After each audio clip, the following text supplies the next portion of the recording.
கண்ணியத்துக்குரியவர்களே, இப்படி கண்ணியத்தோடு எதிர்பார்க்கப்பட வேண்டிய மாதம், எம் வாழ்வை அல்லாத அதுவரை நீட்டிக் கொடுக்க வேண்டும் என்பதை எண்ணத்தோடு வாழ வேண்டிய நாம், அது வா வரும் அது வா போகுங்கிற எண்ணத்தில் உட்கார்ந்துருக்கோம். ரமதான் வருதுன்னு சொல்லி யாருக்காவது மகிழ்ச்சி இருக்கா?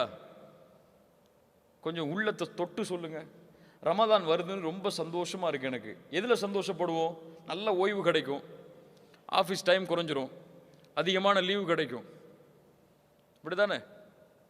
நன்மையை அடையப் போகிறோம், நன்மையில் முன்னேறப் போகிறோம், நரக விடுதலையை அடையப் போகிறோம், அல்லாஹ்வுடைய அருள் கிடைக்கக்கூடிய மாதம் எமக்கு முன்னால் வருகிறது என்ற ஒரு எண்ணம் யாருக்காவது இருக்கா? இவர்கள் யார் தெரியுமா? ரமதானுடைய பிறையை பார்த்தால் அழுவார்கள். என்ன அழுகை அது? மகிழ்ச்சியின் அழுகை. ஆஹா, இப்படி ஒரு மாதம் வந்துவிட்டதே என்ற ஒரு கண்ணீர் அவர்களுடைய கண்களில் பீரிட்டு ஓடும். நம்ம அப்பதான் ஷாப்பிங் கணக்கு போடுவோம். ரமதான் சென்றால் கவலையில் வாடுவார்கள்.